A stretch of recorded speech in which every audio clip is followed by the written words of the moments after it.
ചേച്ചി ഇതിൽ തന്നെ 3 പേരാണ് ഇപ്പൊ എതിരില്ലാതെ ജയിച്ചവർ ആന്തൂരിലെ. പക്ഷേ ഈ എതിരാളികൾ ഇല്ലാതെ ജയിക്കുന്നതാണോ നല്ലത്, അതോ നമ്മൾ ഈ മത്സരരംഗത്ത് എതിർ സ്ഥാനാർത്ഥികളോട് പോരാടി വോട്ടൊക്കെ ചോദിച്ച് അങ്ങനെ മത്സരരംഗത്തേക്ക് സജീവമായി ഇറങ്ങി ജയിക്കുന്നതാണോ നല്ലത്?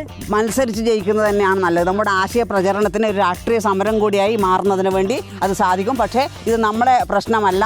എതിർ സ്ഥാനാർത്ഥികൾ പിൻവലിച്ചതിൻ്റെ ഭാഗമായും അതുപോലെ തന്നെ കൊടുത്ത നോമിനേഷനിൽ തിരുത്തു വന്നതുകൊണ്ട് അത് അവർ പിൻവലിച്ചതിൻ്റെ ഭാഗമായിട്ടാണ് നമ്മൾ അങ്ങനെ ഉദ്ദേശിച്ചതേ അല്ല.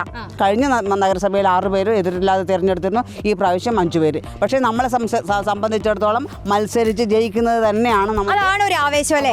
ഞാൻ ആലോചിക്കായിരുന്നു ഇപ്പൊ ഈ ഡാൻസ് ഒക്കെ ജെൻസി കിഡ്സ് ഒക്കെ ഒരു വശത്ത് ഇങ്ങനെ സോഷ്യൽ മീഡിയയിൽ കത്തിക്കയറുന്നു, പലതരം റീലെടുക്കുന്നു, ഡാൻസ് കളിക്കുന്നു അല്ലേ, പല പെർഫോമൻസുമായി നീണ്ടിരിക്കുകയാണ്. അപ്പൊ അതൊക്കെ കണ്ടൊന്ന് പേടിച്ചിട്ടാണോ ഞങ്ങൾക്കും ഇതൊക്കെ പറ്റും എന്ന് കാണിക്കാൻ വേണ്ടി കൂടിയാണ് അത് കാണിച്ചു കൊടുത്തു നമ്മൾ അല്ലേ? കാണിച്ചു കൊടുത്തു. ഇനിയും കുറച്ച് കാണിക്കാനും കൂടി ഉണ്ട്, പാട്ടും ഡാൻസും ഒക്കെ ആയിട്ട്. പക്ഷെ അതിന് മുൻപുണ്ടല്ലോ ഇപ്പൊ ഇവര് എതിരില്ലാതെ മത്സരാർത്ഥികൾ തെരഞ്ഞെടുക്കപ്പെട്ടു എന്ന് പറഞ്ഞല്ലോ, അവരാരാണെന്നൊന്ന് അറിയാനായിട്ടുള്ള ഒരു ആകാംക്ഷ.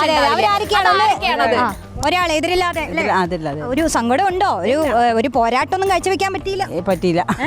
പക്ഷെ വിജയിച്ചു അല്ലേ? ആശ്വാസമാണോ അതല്ല മത്സരിക്കാൻ പറ്റിയില്ല എന്നുള്ള ഒരു വിഷമാണോ? എന്താ ഉള്ളത്? വിഷമം തന്നെയാണ്, മത്സരിക്കാൻ കഴിഞ്ഞു.